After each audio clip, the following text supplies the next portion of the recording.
Hello, everyone, and welcome to today's webinar on altering your inner chatter, simple NLP techniques to manage anxiety. Now, when we and Parizad were discussing about this webinar, we found out this is not just a webinar, but a conversation about the stories we tell ourselves and how they shape our actions, confidence, and even success. I'm happy to have all of you here as we explore the ways to rewire our inner dialogue for our growth and our resilience. A special mention to Parizad, whose insights on self awareness and mindset shifts continue to inspire many of us.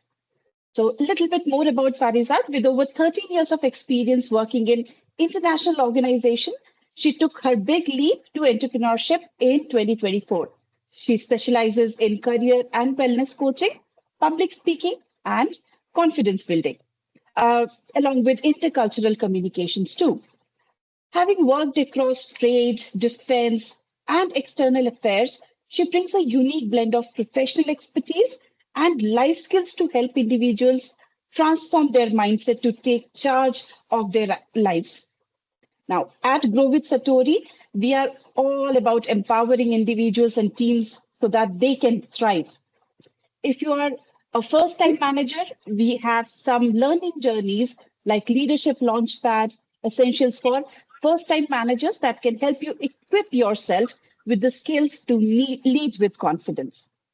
Not just this, if you're looking for an ideal role, a job role for yourself, we have some more learning packages like Land Your Dream Job, a learning journey, which is designed to help you stand out and succeed and land to your dream job.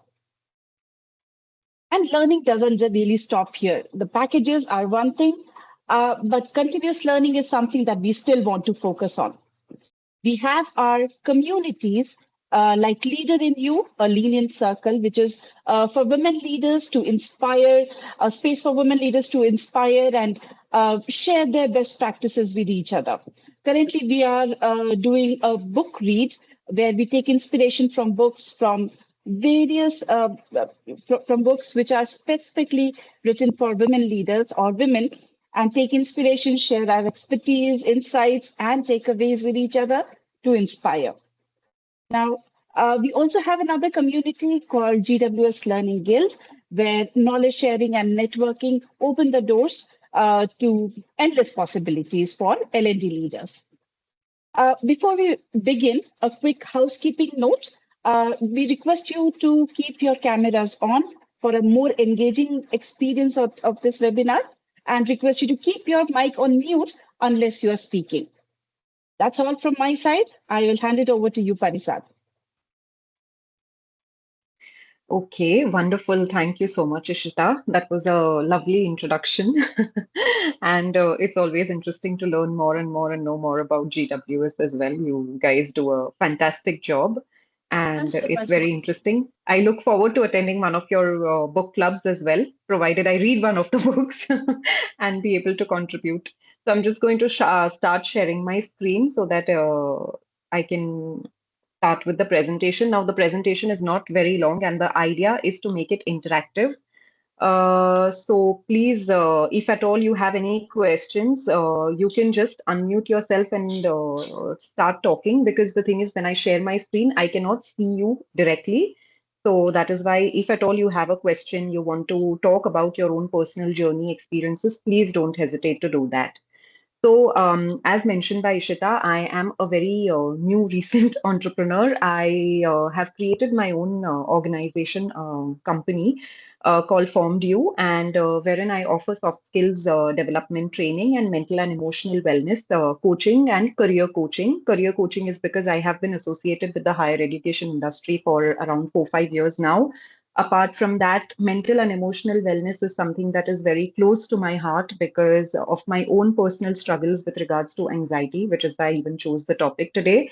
And soft skills training and development is mainly thanks to my work experience, which has been very diverse in various, particularly French organizations, because I am a fluent French speaker. So I have worked for several French organizations and lived and studied also in France. So let's start with a small activity. It's like an icebreaker activity. If you can just describe how you're feeling today using a color. Like it could be if you're feeling angry, it could be red. If you're feeling, I don't know, happy, it could be yellow. Anything. You can just unmute yourselves and talk over here because I think there aren't too many people. So I think yeah, we can just have a discussion, open discussion. So yeah, just unmute yourself and talk, please. And Ishita, Shanti ma'am, all of you, please feel free to participate. So, how do you guys feel today? And if you can describe that using a color. Blue right now for me, Parizad. Blue because not feeling very well, have a migraine, Oh and I'm gosh, looking forward to a long weekend. So it's blue for me. I, I am myself a little under the weather, as it may show. And migraines are the worst. It's very hot. Uh, what about you, Ishita? How do you feel? If it's just a single color, I'm feeling like Well, you yellow. can use multiple colors. No problem. I feel like a yellow today. Um, Okay. it's a bright day, Happy. happy day. But yeah, I want that. It's little more towards the brighter side of yellow because I want it little more peaceful. It's not that peaceful, but yeah, it's good. It's good and manageable. Okay. Yeah. Okay. With work, maybe. All right. I Okay. would like to go next, if that's okay. Please, please, Vaishnavi. Uh, I would relate to the color orange. Orange has been my favorite color for quite some time. It's bright, yet not too bright. Not something that is bright enough to, make you turn away. So, yeah, there have been a lot of things running, and I'm slowly trying to uh, wrap things up. But yes, you always have this mixed feeling when you finish one and then look forward to the other. So, but I'm going to enjoy the current feeling and probably stay with it as long as I can. Very difficult to do that. Bravo if you can do it. Good on you. Okay, who's next? Himanshu, would you like to go next? Sure. I was thinking about it. I don't feel a particular color today, to be honest. It's not a No combination. problem. But yeah, I just think I was feeling a bunch of colors all at once. It could be probably Holi is around the that could be right. Oh, of course. Could be, could be. Well, as long as it's probably a happy feeling, doesn't matter, I guess. Yeah, like I mean, earlier in the day, I thought I was feeling a bunch of anger, and then since Oh, then it has subsided. Um, a little earlier, I was feeling creative. So yeah, I don't think I'm zeroing on a particular color. okay. Wonderful, wonderful. Uh, who else would like to? Rosaline, would you like to participate if you're with us? Yeah. I'm just thinking which color should I describe. Probably Well, I you can can give just the, describe how you feel, not necessarily associate a yeah. color. That's fine. That was just a question. So it's like a little frustration, not completing all my tasks. So yeah, probably that's what I'm feeling now. Okay, Color all right. wise, it was kind of dark orange with more of dark shade or with Maybe a more of brown. blackish. Okay, Mm, yeah. okay, all right. Okay, thank you for sharing, Rosaline. Ashwin, Preeti, whoever wants to, and Chandramauli also, of course. So, Preeti, since you've just joined, basically we are doing an icebreaker activity wherein I have asked people how they feel and what color would they associate that feeling with. So, would you like to participate and tell us? Yes, I'll say Vibgyor is what I'm feeling right now because Oh, it's ho, mixed ho, holy, emotions. in A the lot of spirit of things running on my holy. mind. In fact, I had another call, but I somehow managed to maneuver and log into the session because NLP is something I'm very much interested in. So Vibgyor is what I'm feeling right now. Wonderful, wonderful. Yes, Ashwin.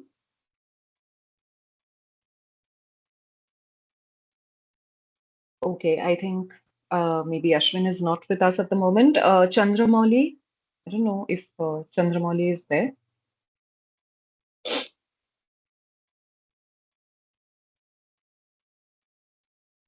Okay, all right. I think maybe they are away from the screens. So let me just continue.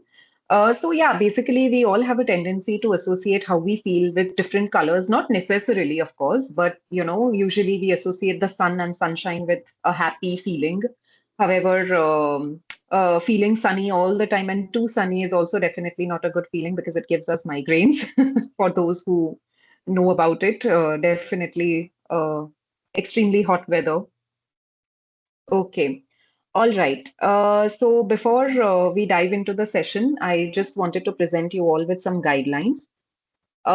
Please participate, ask questions. It's a small group, all the more reason for you all to participate and ask. Feel free to share your journey, ask whatever questions you have. And also, please share your stories if at all you have anything. If you have not just a question, but just want to share a particular anecdote, story, please go for it.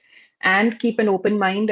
Anxiety is a slightly sensitive topic. Sometimes people do get caught up in their own heads and we don't even realize when that happens. We are all guilty of it, and despite me delivering the session, of course I am no expert and I am also guilty of getting caught up in my own thoughts and head. It happens to all of us, and let's try to let it not get the best of us. That is the hope in which I am conducting this session. Now, what is mental wellness? So, before diving into what anxiety is, which is a slightly heavy topic, which I will just browse through with you guys. Mental wellness is how we feel in the present moment, which is why I asked you how you feel. Whether you're feeling happy, some of you said vibgyor, some of you said yellow, some said blue, etc., etc. So, how you feel is what is defining how you're feeling mentally and not just physically. The second thing about mental wellness is your capacity to deal with day to day life problems. Like sometimes we just feel tired. We just don't want to. Like, for example, I'm going through this wave of fatigue right now for some reason, and I just don't feel like doing my day to day chores or day to day activities, and I have to really push myself. It's only been 2 days, but it's not like I am depressed or anything, but it's just a fatigue because probably you do too many things at the same time and you tend to feel like, oh my God, overwhelmed. I don't know what to do. Where do I begin from?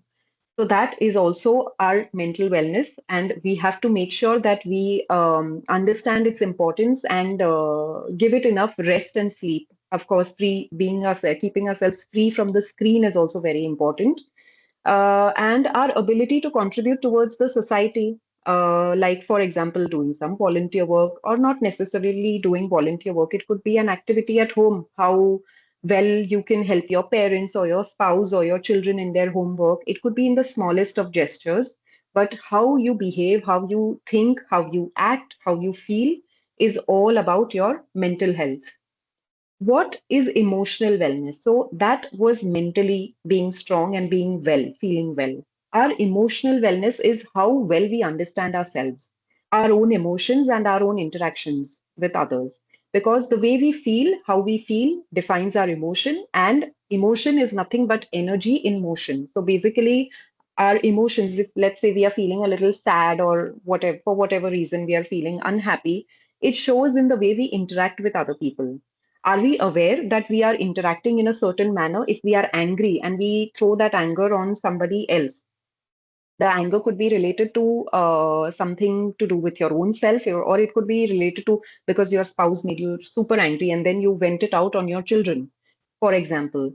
So that is also an understanding. Are we able to become aware enough to hold ourselves from venting it on some other person? Our capacity to be kind to ourselves and to others. Now, more often than not, we talk a lot about empathy and we talk a lot about being kind to other people. But in the process, I think people usually forget to be kind to themselves. Being kind to yourself is when, it's like in the aeroplane when they talk about helping yourself with an oxygen mask, if at all there is air pressure, to help yourself first before trying to help others. It is only when you feel good can you help people around you, and includes your family as well. So being kind to yourself is very important. And of course, our ability to foster a meaningful relationship with our own self, that also is a journey to self-love, and in turn with people around us in the society, or starting with your own family. Now, why am I talking about your mental health, your emotional health being so important? It is important because I am going to show you some of these statistics. Now, there was a survey done on 5,000 employees over here, which showcases that around 33% value emotional wellness. This is a survey that is conducted by the World Economic Forum, and this is a survey that is conducted in the corporate sector. Now, of course, most of you, if you're working in the corporate sector, there is a lot of work pressure. There is a lot of hustling, and a lot of responsibilities, targets, etc., which are involved. Most people showcase that 33% will value their own well-being. Only 33% value their own well-being more than their finances. It just goes to show we put ourselves last. Next, survey on 137 individuals, which portrayed around 49.7%, which is practically 50% of the people, report sleep issues due to work stress. Wow. 50% of people are sleep deprived. And when you are sleep deprived, we all know that we tend to think negatively. Our immune system weakens. Our capacity to deal with problems, stress, overwhelm is definitely much, much lower than our usual levels. 35% reduction in productivity happens due to stress. We are not able to perform, and for the simple reason that we are stressed. It could be stress related to work pressure, it could be related to anything else also.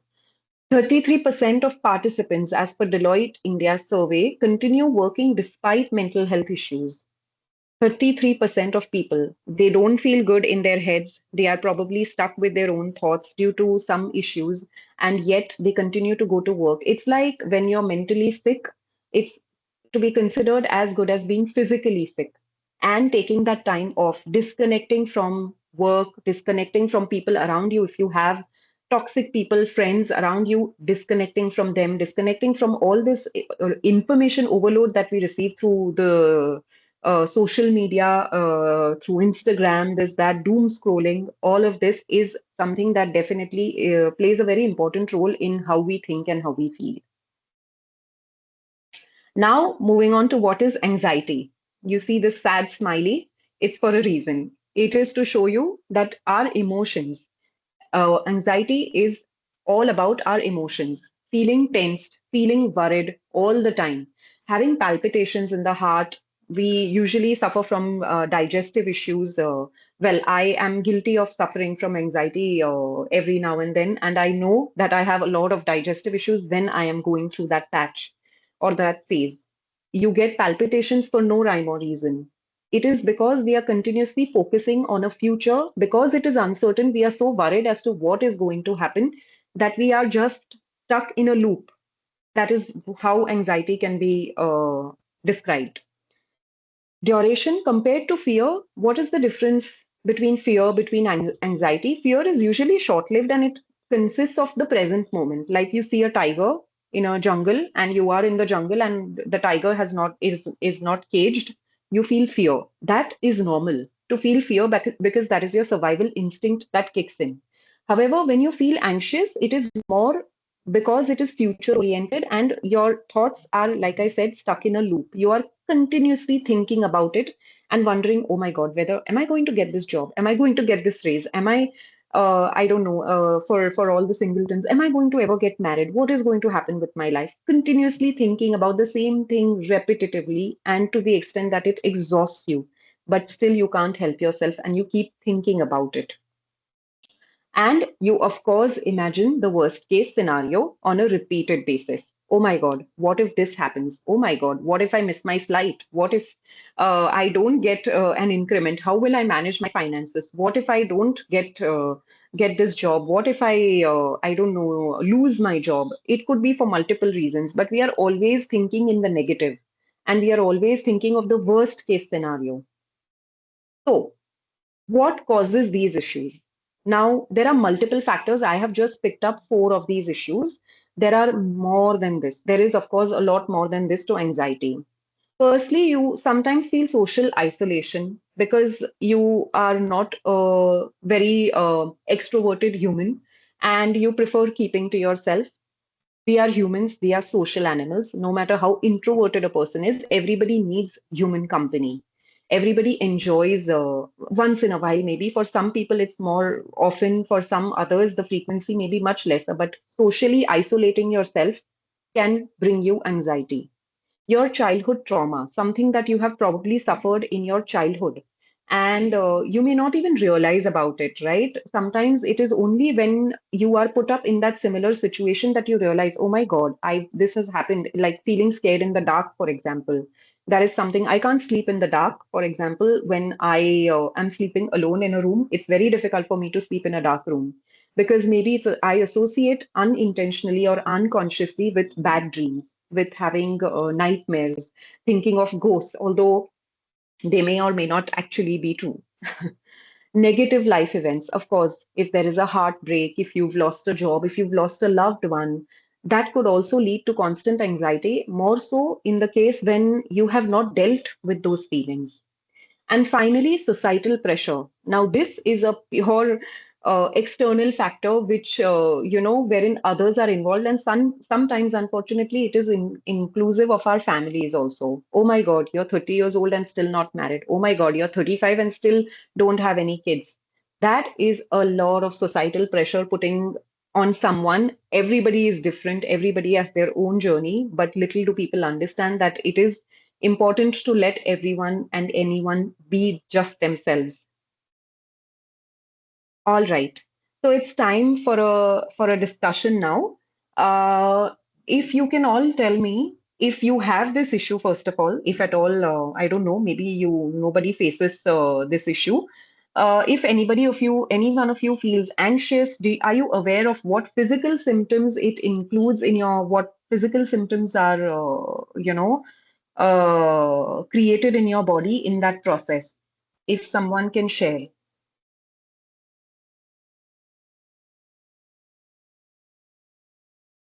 Unknowns make me very anxious. Um, Anything that is not certain, I get anxious about. And where in my body, my migraine triggers, I'm hypertensive, that triggers. So in fact, then it becomes, instead of managing the anxiety, I spend time managing my migraine and hypertension. Only then I can focus on the anxiety. Well, yes, definitely.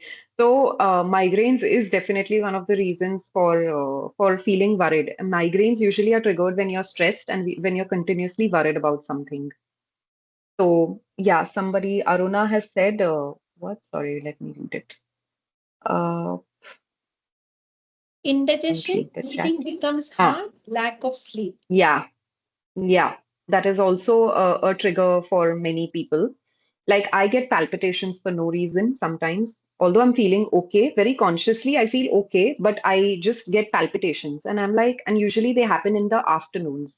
And I eventually figured out a childhood trauma which was associated with my palpitations at that particular hour. That trauma has still stayed in my body.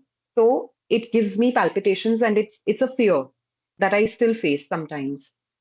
So, yeah, and difficulty in breathing is also very much a symptom of feeling anxious. It's like the entire load of the world is on you, and you are unable to find space for yourself to breathe. Anyone else?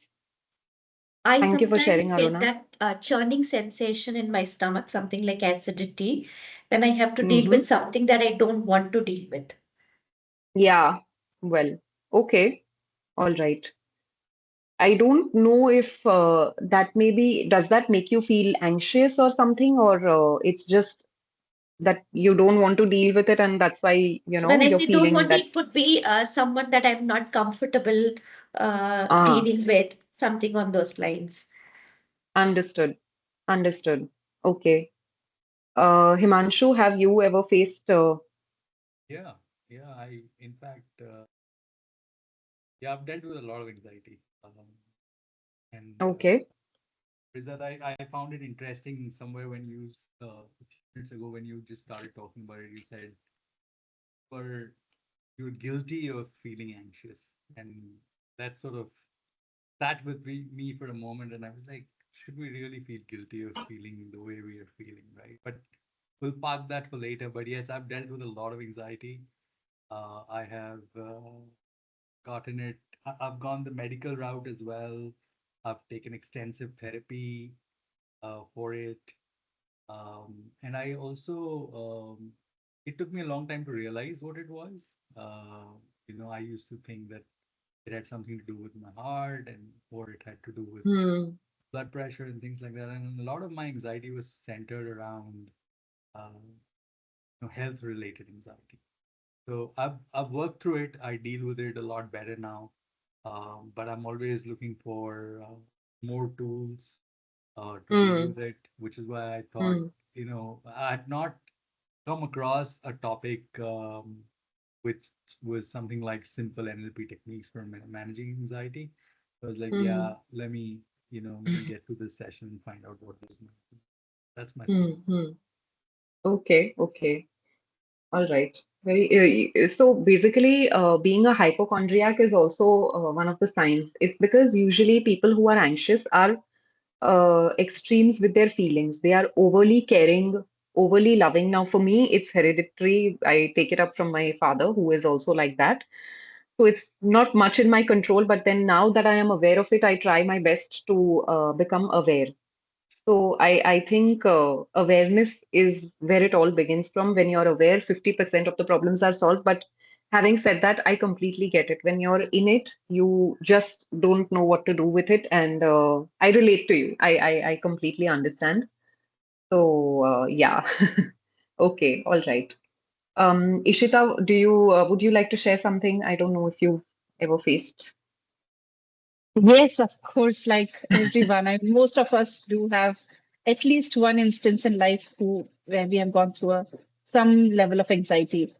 Mm, Hmm. I remember when we spoke about anxiety, one instance that reminded me was uh, it was it felt like the physical symptom felt like there was something heavy on my chest, difficulty Hmm. in breathing, yes, and I also sometimes feel that churning, especially when I'm traveling, that travel anxiety I Hmm. get with my stomach Oh, same, making same. it heavy. Yeah. So yeah, these were the physical symptoms. Mm, Hmm. Hmm. that kind of that made me feel, I mean, at this stage of or at this age, it really doesn't give me, if I can use the word heebie the jeebies, but uh, it's like I have my ways few here and there to just deal with it. Like for me, gardening is a therapy. If I'm stuck, I have gardening. Plus, I have a 4-year-old who is again my therapy for everything. So if I'm very anxious or something, I'll drop everything and just sit with my daughter and just play with her for 10 minutes, and I'm okay. I'm ready for it again. So Oh, yeah, wow. that's way of handling it. But yeah, this is how it goes for me. Okay, Thanks for lovely. asking. Well, Himanshu, thank you. It is liberating to laugh about it right now. Trust me, it is. Actually, because even I had undergone therapy when I was also going through a lot physically, because eventually it starts to take a toll on you physically. There was a point where I dropped 10 kilos because of this. I couldn't eat anything. So I was suffering from IBS, irritable bowel syndrome. And I had this phobia in my head that if I eat anything outside, like any outside food, I'm going to fall sick. The belief was so strong in my head that if I were to eat out, I would actually get myself sick. I wouldn't say the food was contaminated or anything. It was my thoughts creating that entire belief system in my head. I had to completely stop eating out for an entire year. And it's been a struggle to deal with it, and it took me a few years. But now when I look back at it, this was in 2017, 2018, and now when I look back at it, I'm like, wow, I've made so much progress in terms of my food habits also. I was like, no, I can't eat these food combinations. If I eat them, I'm going to fall sick. If I do this, I'm not going to keep myself healthy. So I think I understand and resonate with you, Himanshu, in particular. Yeah, I mean, All right. there Yeah. are these scenarios, or maybe difficult life situations that we come across, Mm. and we deal with them, and we want to brave through them. I think it's Mm-hmm. just, instinct to do that. But I don't think in the moment we realize the toll it might take on us Yeah. later, because I don't think, at least in my formative years, in my growing up years in school, etc., I don't ever remember hearing the term mental health. Um, Yeah. and I think it is so important to Yeah. make this a mainstream dialogue, like you said somewhere again during the opening, that just like you're feeling physically sick, you need time off. Similarly, if you're Mm. feeling mentally sick, you probably need time off, and you need to You don't, offer probably yourself you the do. grace. Oh, you do, yeah, and you need to offer yourself the grace to do that. So I Yeah. think this needs to become a mainstream conversation, even. Yes. Yes, it does. I think it's still considered to be a taboo topic Oh yeah. in India, but it's spoken about very openly in the Western world, and yeah, I think it's time people started speaking about it over here as well. Like, So, I miss group, mm, like you have these support groups. I really miss them mm-hmm. here. Like, I've just heard about them, but I often wonder that, hey, what if there was a Never heard. support group for anxiety? What if there was a support group for, if Mm-hmm. there's so many people right now who are dealing with layoffs, right? If there was a support group for people to just come together and talk about layoffs, and it would just make Yeah. life so much probably simpler, if not easier. Mm-hmm. Yeah, that is true. That is very true. But I have never heard of any support groups in India. I am not aware of them. Okay, so we are actually going to do an NLP technique. So I think I don't, I mean, I can share my screen with you and just explain what the technique is about, but I'm going to need a volunteer. Himanshu, it could be you or Yeah, anybody. feel free, any of us. Yeah. We can just, I can just explain the technique first. So I'll just share this screen again.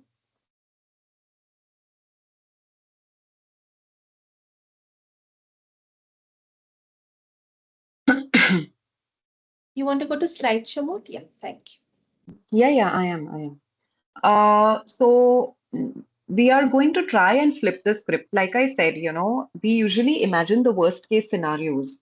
What if this happens? What if that happens? Now, what if we were to imagine the best case scenario? I know it doesn't come very naturally to most of us. It's human nature because we are more in survival mode usually when we feel anxious, which is why it's difficult to think of the best case scenario. However, if we were to bring in so much awareness enough to recognize that we are going into that loop, there is a few seconds before you just sort of get into that anxious mode.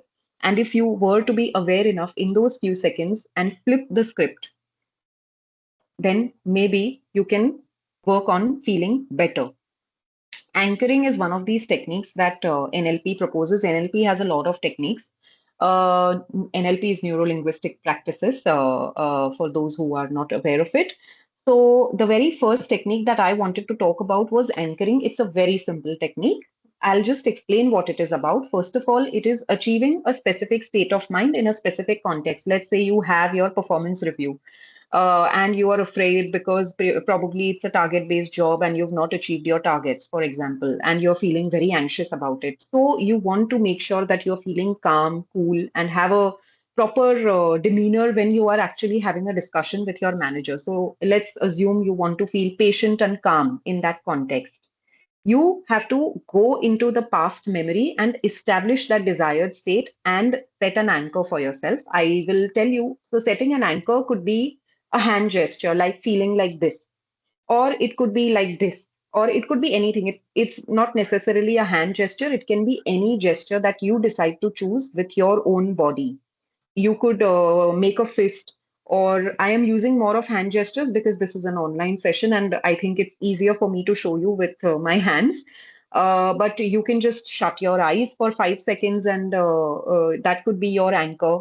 So you have to decide what anchor you want to choose. And when you're using that anchor, you will be accessing a state when you have felt patient and calm in the past.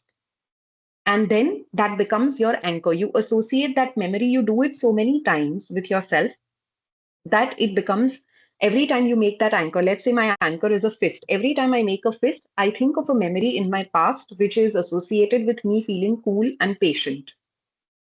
The next step, uh, okay. The next step is accessing that memory, like I said, from your past and retesting the anchor in the current present moment. And then once you have practiced it, it requires 2 to 3 times, wherein you keep going in and out of that state of mind. And then you go into the future. So future pacing is about going, actually visualizing basically that you are with your manager in the performance evaluation and you are taking his feedback or whatever, which maybe you consider to be criticism, you are taking the feedback in a positive manner, seeing it as constructive criticism. So that is what anchoring is all about. Okay. So I'll just stop sharing the screen for a few minutes. And Himanshu, if you are willing, we can do it with you. We can just try this technique with you. Sure. So just one thing. When I say break state, it means you have to come out of that state of mind. You can open your eyes. Mhm. Okay. All right. So let's try anchoring. So first of all, tell us, is there any particular situation that you want to, I don't know, talk about or feel a particular way in a specific context?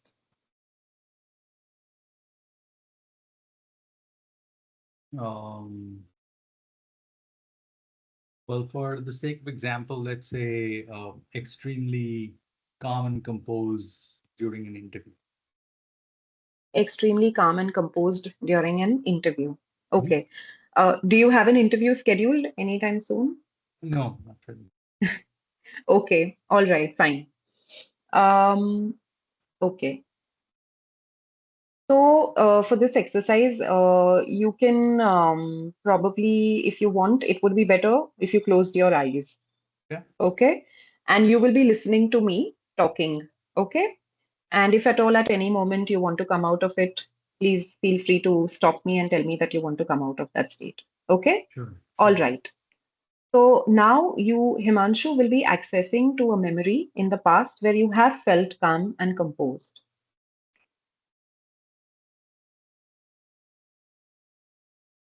Visualize all the things that you can see, hear, feel, and bring that state into your present mind body experience.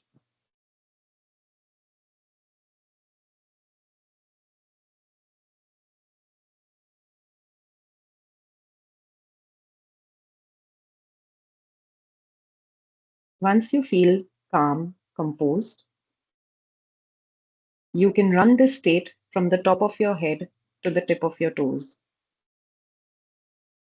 You're feeling calm throughout your body.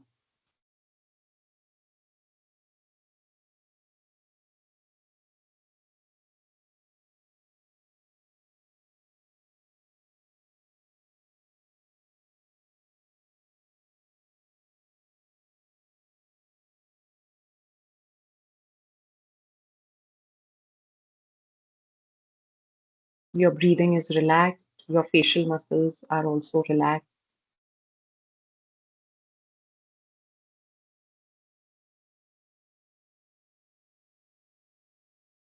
Now think of a unique gesture that you would like to use as an anchor and make that gesture for us.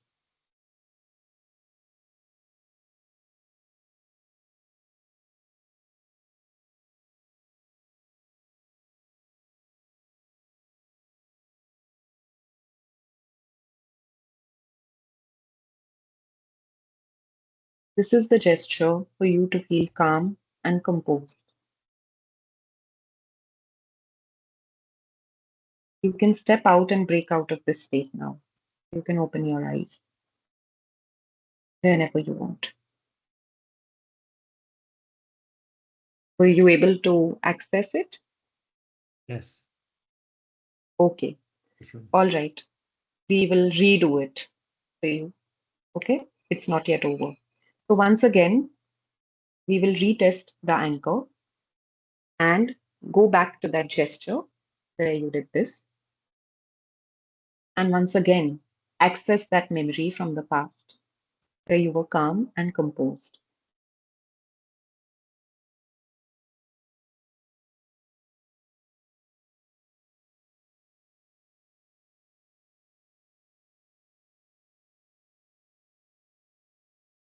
You're using all your senses to feel that way.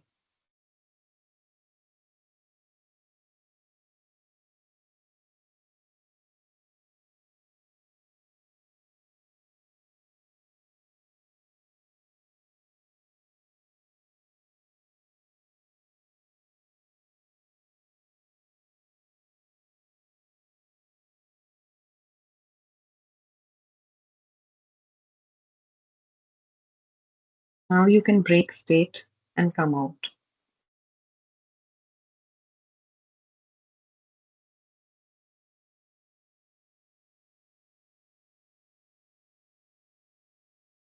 Now we can do a future pacing where you will visualize yourself giving an interview using that anchor in front of your interviewer. So once again, close your eyes, use the anchor, and imagine yourself giving an interview feeling calm, composed.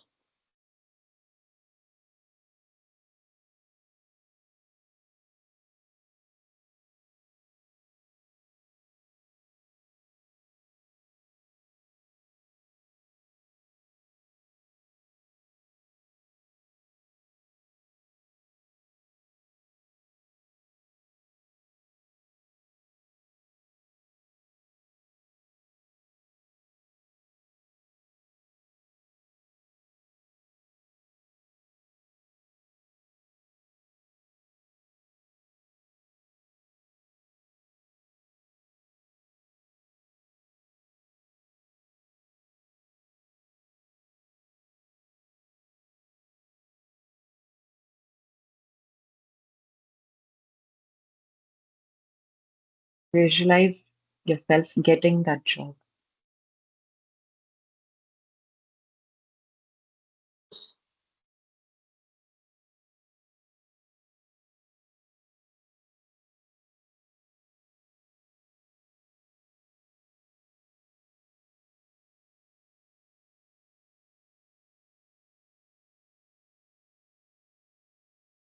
And whenever you're ready, you can break state and come back into the present moment.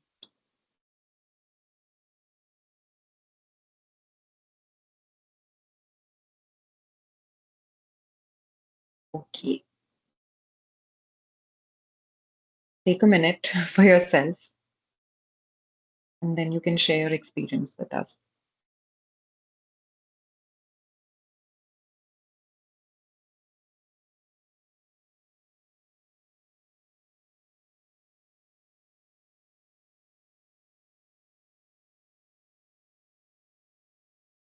It was initially difficult, to try and access a setting in which I have usually found myself calm and composed for uh, elongated period of time. But then I was able to conjure up something. Uh, and then I think once I was able to do that, from there it was smooth sailing. That, yeah, I mean, if I can access that state, access that frame of mind, because it's an easy, effortless frame of mind. And what I was actually thinking about was I was going back into these various vacations that I've had with my friends, uh, and I've realized that I've felt the most calm, the most composed, the safest in Mhm. in those. It doesn't matter what we were doing, how we were, what we were dealing with. The sheer fact that we were there, and I was like, I could access a very chilled space. So yeah, after that it was really easy, and I think having a gesture to it, Yeah, I think that adds another layer of comfort to it. It probably can allow you to access that feeling a lot easier a second time, a third time. Hmm. So anchoring is actually also a technique that is used by psychiatrists to, sort of help patients who are into rehabs also. Uh, so basically, the idea for you to create an anchor is so that automatically, because by default, if you've practiced this enough times now, obviously this is a session, so I did it twice. But if I were to do this 3, 4 times, if we had a one-on-one session, let's say, and if we continuously did that 3 to 4 times, you will start developing that access, so such that every time you made this gesture, your head will automatically take you to that memory. And you will automatically start feeling calm. You will automatically embrace that feeling into your body currently. So it takes practice. Obviously, it doesn't Yeah. happen with 1 or 2 times, Yeah. but it is a practice that people can do by themselves as well. If you have the patience to sit with yourself, which most people lack, I think, yeah, if you were to sit with yourself and do it, you can probably define a new anchor for yourself. And it could be, I'm tapping my shoulder. I don't know. I could be doing something like snapping my fingers. It could be anything. Mhm. So, yeah, Thank you. my pleasure. So, basically, anchoring is one of these techniques that I wanted to showcase, which is an NLP technique. And I will discuss one more technique, which is a very simple one, which I think everybody uses in their day-to-day life. It's just that we are not aware of it. So, Parizad, sorry to interrupt you. This is Ishita. tell I me, am seeing your video frozen. Is it just for me, or just wanted to check if others can see you talking? I can see is her it still talking. frozen? No, No, not for not for me. me. All right. Oh, Looks like it's just for me. So it is frozen for me as well. oh, that is strange. Is it still frozen? Yeah, looks like even Aruna says she can't see. Yeah, it is frozen, Lisa. Maybe Go you off want But to. you camera can hear and me. start. Yeah, go Yes, off yes. camera and come back and it's. Yeah. Okay. Aruna says it's visible now. Okay, I'm just going to just tell me if you can see my screen. No, if you don't see me, that's completely fine as long as you can hear me and see my screen. That's Yeah. most important. Can Yes. you see it? Screen is visible. Okay. Yes. Yes. Yeah. Okay, wonderful. So the next technique is very simple. Like I said, it's content and context reframing. What is content reframing? We do it all the time. You change the meaning of a situation by just changing your perception. It's as simple as that. What does that mean? For example, if I were to change the content for I was criticized by my boss, you'll be like, okay, maybe he gave me constructive criticism. So that is why, I am changing the way I'm looking at it. I am not looking at it as my boss's criticism anymore. I am just using this to be like, oh, maybe he wants me to improve and work better. That is why he has given me constructive feedback. So that is changing the content. So is there anybody over here who would like to share their experience because everybody uses this technique? Does anybody want to share something that has happened recently with you, wherein you flipped the script?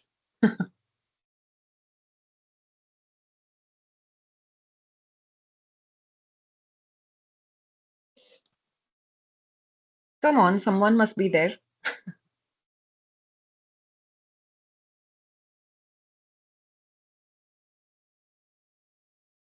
Okay, all right. I am going to pick up somebody if nobody answers, but I will finish my context reframing first. No problem. Okay, and context reframing is simple as well. You take that same situation and you find that the meaning is positive, but in a different context. You take that same situation and you find a different context where the meaning of it is positive. So I am too sensitive to my boss's criticism. For example, the context, how could you change the context over here? Maybe you could say that, oh, maybe my me being so sensitive is a sign that I am a very empathetic or a very kind person. You know, it's like I am using that sensitivity to in a positive direction, but in a different context. It is making me a more empathetic human. So I'm changing the context. So this is a very simple technique, I think, that we all use, but probably nobody knows the name of this technique, which is why I thought it's interesting to just highlight and talk about it very briefly. So, who is with us? Rosaline, would you like to share any such experience that you've had wherein you have changed either the content or the context depending on your situation? I don't think I have the apt person for this. Okay. All right. Anybody else? Vaishnavi, would you like to share something?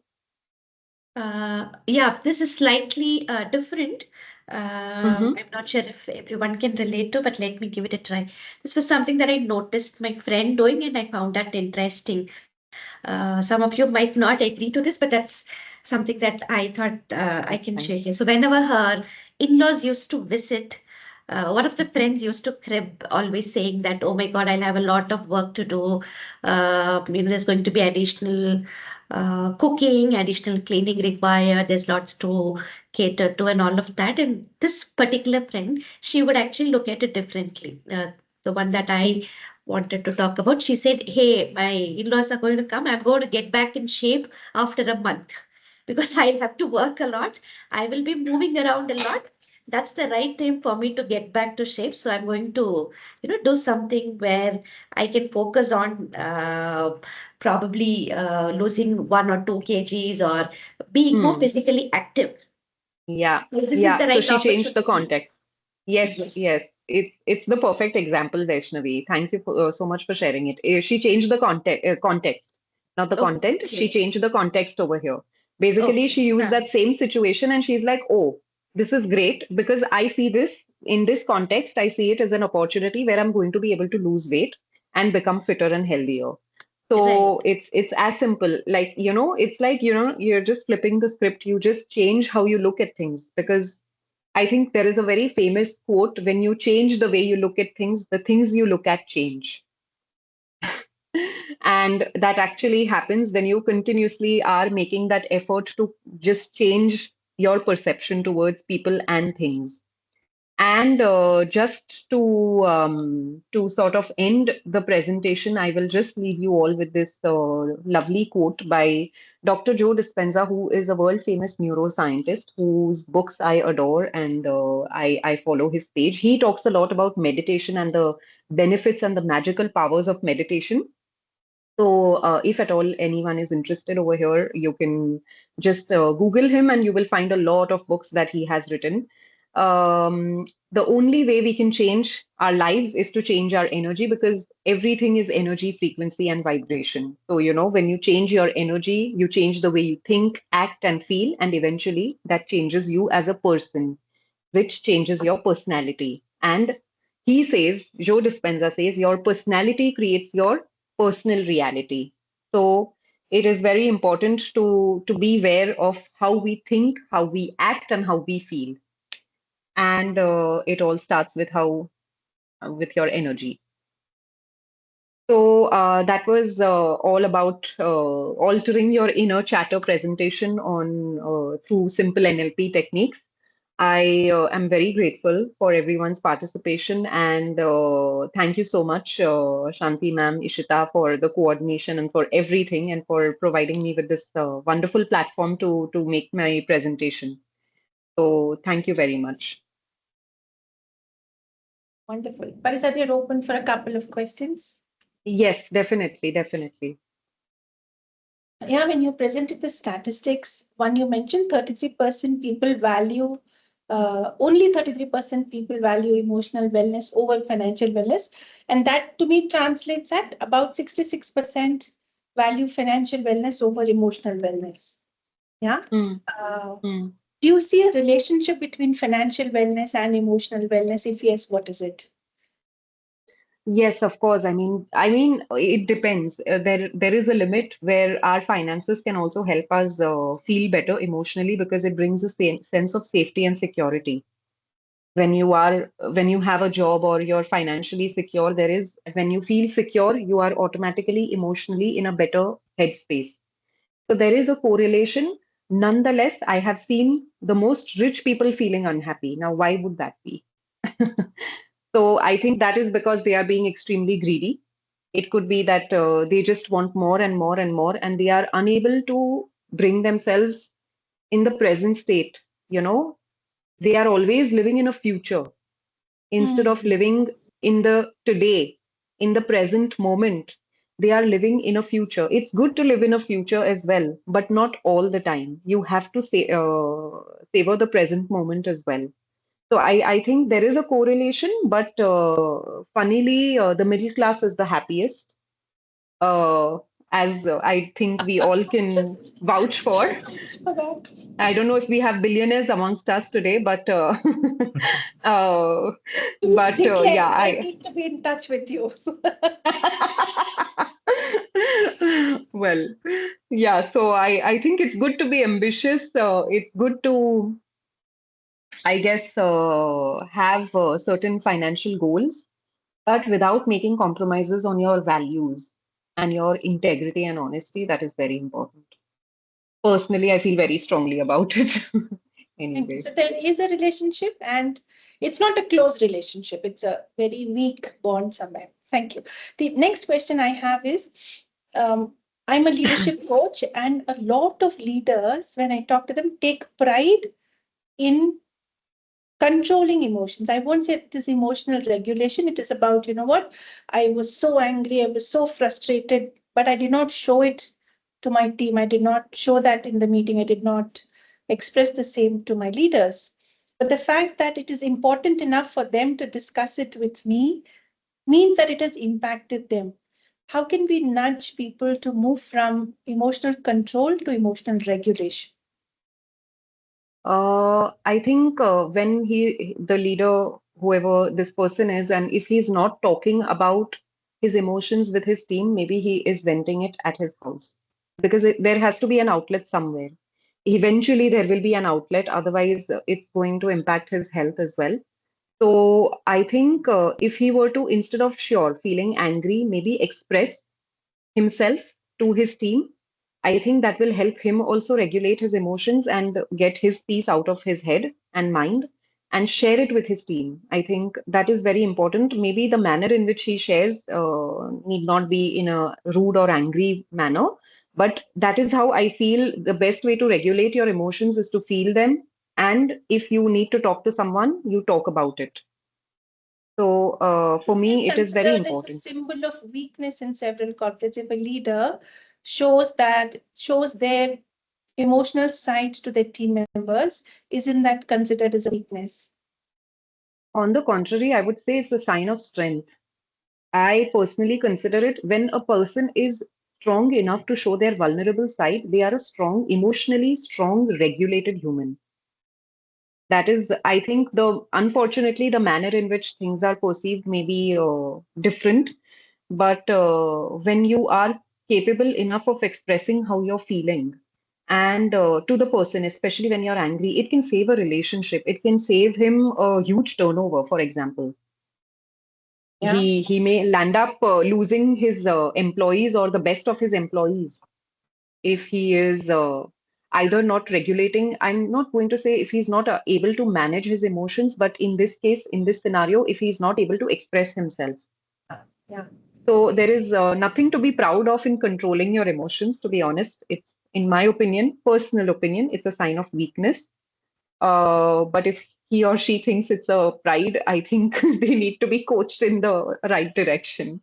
Yeah, and I'm trying to figure out what is it that will help them realize that control is not healthy for them, and I'm still struggling because of the conditioning they've had, that I not think, show the yeah, vulnerable side, not to. yeah, like I don't think it changes so quickly, to be honest. Like you said, it's their conditioning and it's how they have been brought up as well. So I think it's a lot to do with their parenting. I mean, with the way they've been brought up. So maybe you can take small steps with them, baby steps in terms of letting go of that control. It could be in, I don't know, if they are a control freak, then maybe they want everything in a particular manner. Maybe they can learn to let go of the little things by, okay, I will not decide what is going to be on the menu. I'm just giving you a vague example. Or I am not going to decide what is going to be the theme of my next office party, whatever, or things like that, which are unimportant. So maybe once you begin with the unimportant things and then gradually go step by step towards the more important things, maybe he or she can be a less of a control freak, or yeah. I'll give that a shot too. On your slide where you showed the various causes of anxiety, I did not see fear. And in my mind, a lot of my anxiety is because of fear. But that's what I was saying, that fear is usually short-lived. When you say most of your anxiety is because of the fear, what kind of a Fear fear are of you talking? unknown. Fear of unknown. Everybody, I think. So it is reminding me of something that I've read in this book of Dr. Joe Dispenza, and it's all about embracing the uncertainty. We as humans fear uncertainty, which is completely normal. And there is only so much. Again, there is a side of control that you want when you are talking about fearing the unknown. It's because it is beyond your control, right? So everything in life cannot be controlled. And I think making peace with that fact is very important for humans. I completely agree. I was wondering why it did not appear in your list of causes. Because in my opinion, fear and anxiety are very different from one another. And for me, fear is short-lived. Like, I'm fearing a job interview right now. It's not going to last for days and weeks together. Once I'm done with the interview, I'm going to get over it. Whereas Then that the same with anxiety. Once the interview is done, I'm not anxious about it anymore. Once it's done, I'm like, thank God, done with it. Is it not that?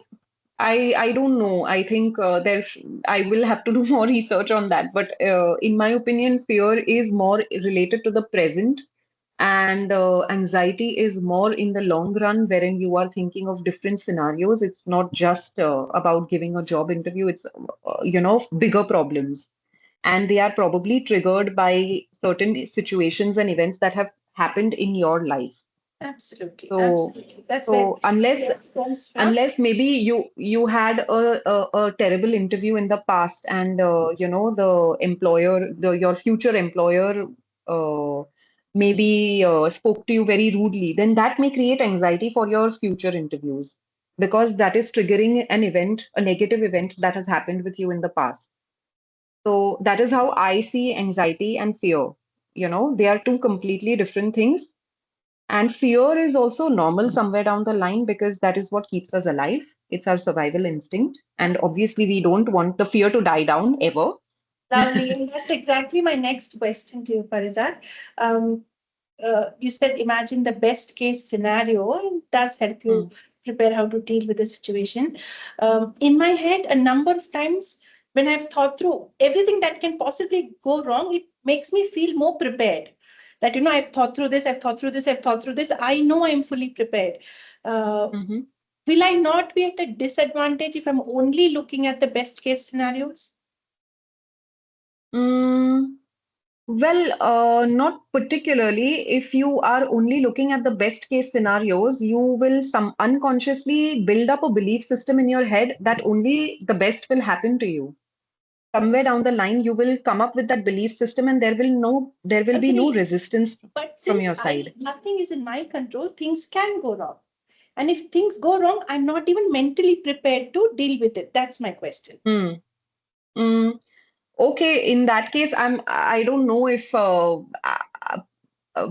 preparing maybe for the worst case scenario, but not, how do I say, not stressing over it. Maybe you mentally prepare yourself that, okay, if this works out, great. If it doesn't, then there is something better in the future for me. Like the universe has planned something better.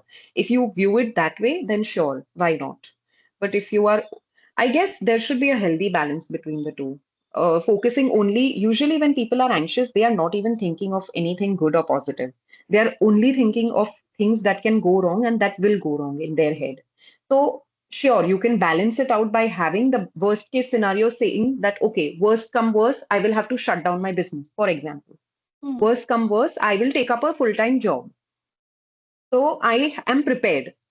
So, I I think think a the difference balance, you're calling out is it's okay to think about what can go wrong with what am I going to do if it happens and move on rather than be yeah, stuck in yeah, that future which is not decided. yeah, Yeah, yeah, perfect. absolutely. Thank you. Those would be Yeah, my yeah. questions. And Okay. Shanti, if I may, I remember I was dwelling a lot on certainty and uncertainty in one of my therapy sessions, and uh, we did a very small exercise which really helped me, which was, my therapist asked me, and she said, "Can you list down a few things for me that you're absolutely certain about?" Yeah. And that's, if you stay with that question for a moment, it's a loaded question. Uh, and there are just, and I could not come up with literally Even one. anything. I Yeah, totally agree. except for the fact that maybe the sun will still rise from the east and it'll set in the west. Yeah. But other than that, I did not have a good reference point because everything that came to my mind in the moment, and it was not like we were rushing through it. She gave me ample time to think about it. I couldn't come up with it. And that was a very empowering moment for me because I was like, hey, while there is a 50% chance of something going wrong, there's also a 50% chance of it going right. Not happening at all. Yeah, yeah. Yeah. And if Yes. we can, through preparation, through self-talk, through whatever, if we can make a habit of considering the other 50, which can go right, and make it 60 or 65 or 70, I think our comfort with uncertainty starts getting better. Yeah. Yeah, I think that's what I meant when I said, thinking about things that might not work helps me be prepared. Yeah, Okay, yeah, if this yeah. happens, what can I do? If this Fair. happens, what can I do? And Yeah. Shanti, just to say what I consider, there's this two-liner that I generally say: expect the worst, prepare for the worst. Yeah. So you Oh, are going to expect anyway. the best. Yeah, Okay. expect the best, prepare for the worst. Yeah. Yeah. Yeah, so you know that Yeah. what might go wrong, but then I'm not going to expect that. My visualization is going to be me succeeding. But what if things go Yeah. wrong? Yes, do I I have need a to be Then backup? prepared. Yeah. yeah, yeah. I think having that brings you peace of mind, Shanti ma'am, in your case. So maybe, sure, why not? I think it really depends on humans individually, what kind of experiences they've had, and whether you're an optimist or a pessimist in life also generally determines whether you want to prepare more for the worst or more for the best. And I think as humans, we are all usually pessimist, and it takes a lot of training for the human mind to become more so. Like Himanshu rightly said, sure, prepare for the worst case scenario, but let's put it at 35% and the best case at 65. So you are more leaning in that direction, and automatically I think your behavior, your belief systems will move in that direction instead of going for the worst.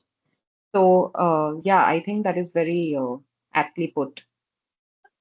I had also read about something when you continuously get negative thoughts, how you can break that loop. And I mean, I've not tried this at all, but the when I read, the author said that you can continuously write down whatever negative thoughts. How would you think when you have that negative thought? How would you feel? How would you behave? You write that. How would you think? How would you feel? How would you behave? And now think, what if I don't have this thought? How will I think? How will I behave if I don't have this thought? And how will I feel if I don't have this thought? And that's the problem for So, me. That's exactly the problem. If you're only thinking about the good, only thinking about what positive things can happen, we are Yeah. not prepared. No, I agree. There's no toxic positivity involved. Yeah. Of course not. Yeah. That is I think why. it's Yeah, that yeah. what you said is the right balance. Do I want to have everything wonderful? Absolutely. But it's not about just wishing and visualizing for the best. It is also about thinking what can go wrong and not being stuck Yeah. there. Rather moving forward with, okay, if Yeah. this happens, how am I going to prepare myself? Yeah. I don't think risk Absolutely. assessment, things like risk assessment, insurance are bad things. They're still good Yeah. things, right? Yes. They're just Exactly. like, yeah, things can go wrong. Why not be prepared for it? So Totally. insurance companies play a lot on people's fears. I Yeah. hope the entire insurance company Oh, yeah. system, It's I fully. myself have my own Mediclaim. I am not going to deny that, Yeah. but it's all fear-based, right? They are It running is. It is businesses of billions and billions 100% of dollars or rupees on a fear. on that. Yeah. Fortunately, they're Kind of making things more can happen. money and not losing it. People are not claiming as much as they're investing, so they are in a good Well, place. we Absolutely. are happy. Absolutely. Yes, absolutely. But they're actually unhappy about whatever people are claiming, Oh yeah. in spite of Well, everything. they'll. Any other I questions? want to Friends? Yeah. I want to share some practices. I don't know. This is very personal to me. Um, I don't know if it fits anybody else or not, but what really worked for me is so I'll share this experience that I have had and I've practiced this in the past into three different instances. If I'm in a situation where I know the future is uncertain, I don't know, I that R and par wala situation, that's something there in my head. I become extremely disciplined, even if my body is allowing me or not, even if I am able to do it or not. I try to maintain my disciplined lifestyle, whether it's eating, whether it's focusing on work, my development, and everything else. Everything has to be on time and in the right way. That helps me to prepare my body and my mind to that uncertain time if something goes wrong. Uh, that has helped me a lot in the past. Uh, if I'm in a situation where suddenly a bomb drops on me and not literally, but I'm in a situation where I don't know, I'm anxious, I am worried, I have fear. And again, those symptoms starts acting where I'm feeling heaviness and breath and stomach starts churning. I One that you mentioned during the webinar about anchoring. I think I never knew about it, but I feel that that deep breath, holding the breath for some time and then letting it out, helps me think what next. Mm, Hmm. Changing the context is also one thing that one of my family members often practices. She practices very pessimistically, that only the positive side. I am not. I am not the one who only focuses on the positive, but then I think of the negative too, so I'm prepared. What may come It's normal. my way.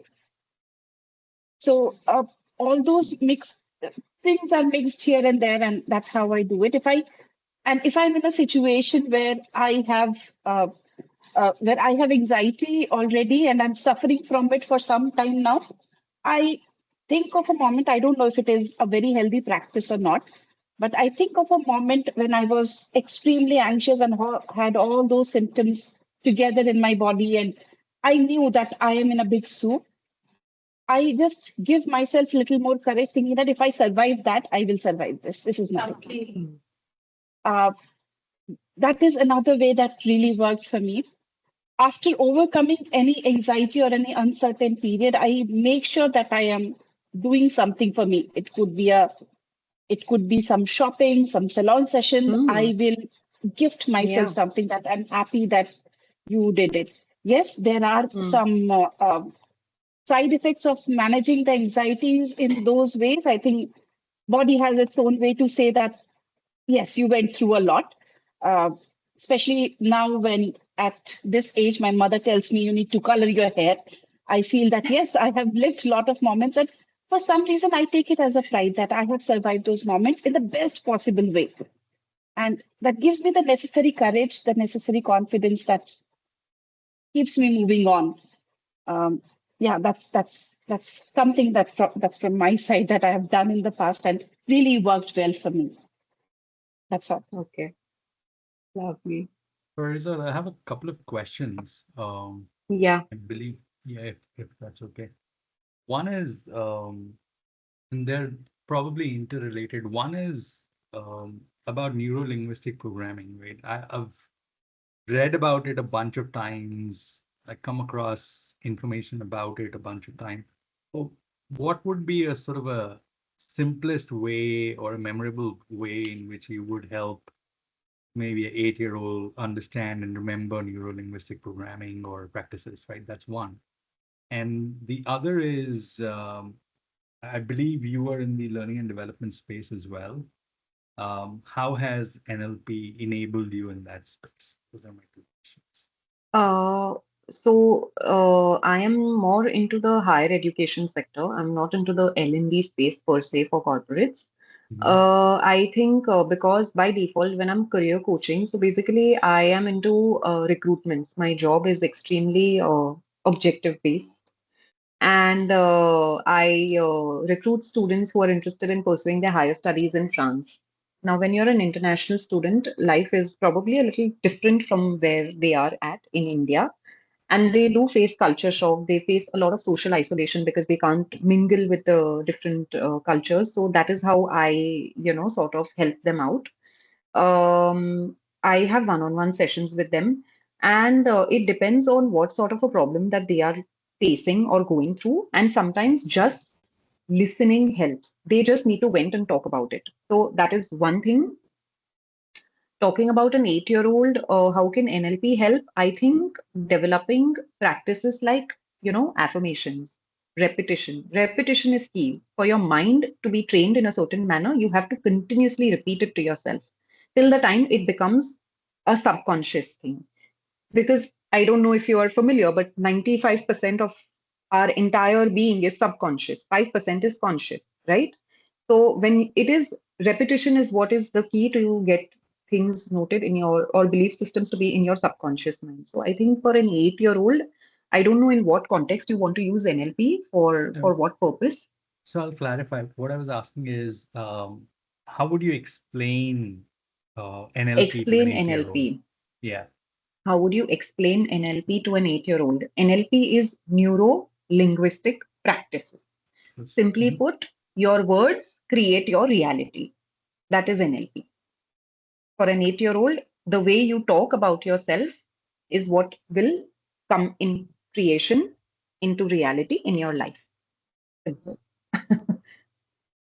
Don't complicate it for an 8-year-old. I don't know if you want to explain it to an 8-year-old or what. Yeah, but yeah. No, I'm just trying to understand this better. That's it. May I Oh, add, Himanshu, here? Yes, please do. please, Uh, please. so my son, when he was young, he used to be very scared of darkness. Uh, and when we moved into Bangalore, power cuts was a very normal thing. And it took us about a month and a half before the inverters were bought and set up. And, that move had that period where suddenly at night, the lights would go and then he'll start screaming. He'll not know what to do. So that was my first introduction of NLP to him.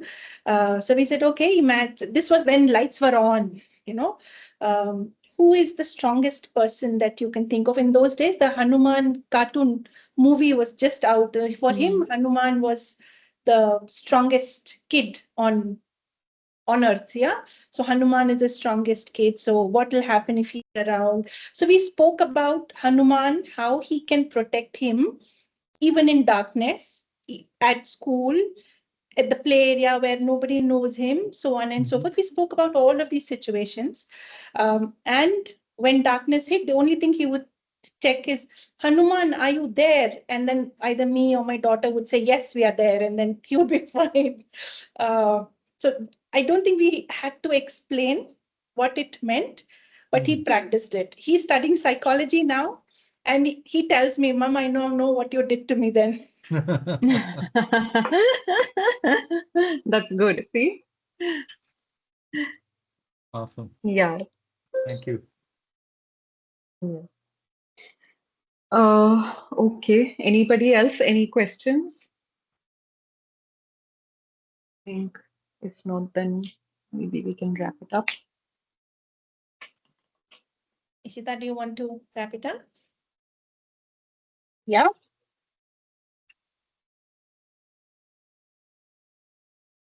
So thank you everyone for the lovely engagement that we saw today. And thank you so much, Parizad, for your time and the lovely techniques that you shared with us. It is surely going to help somewhere to all of us. And that's about it. We are going to share the recording of this session soon, and we will notify you via email where you can find it with the links. And if you want to refer to something, please feel free to do that. We are also going to tag Parizad on the LinkedIn post. So if you want to reach out to her directly, please feel free to do it. Wonderful. Thank you Wonderful. so much, everyone. Thank you, guys. Thank you, Parizad. Ishita. Thank you, everyone. Pleasure. Thank you. Thank you. Take care. Bye. Thanks. Bye-bye. Bye. Thank you. Bye.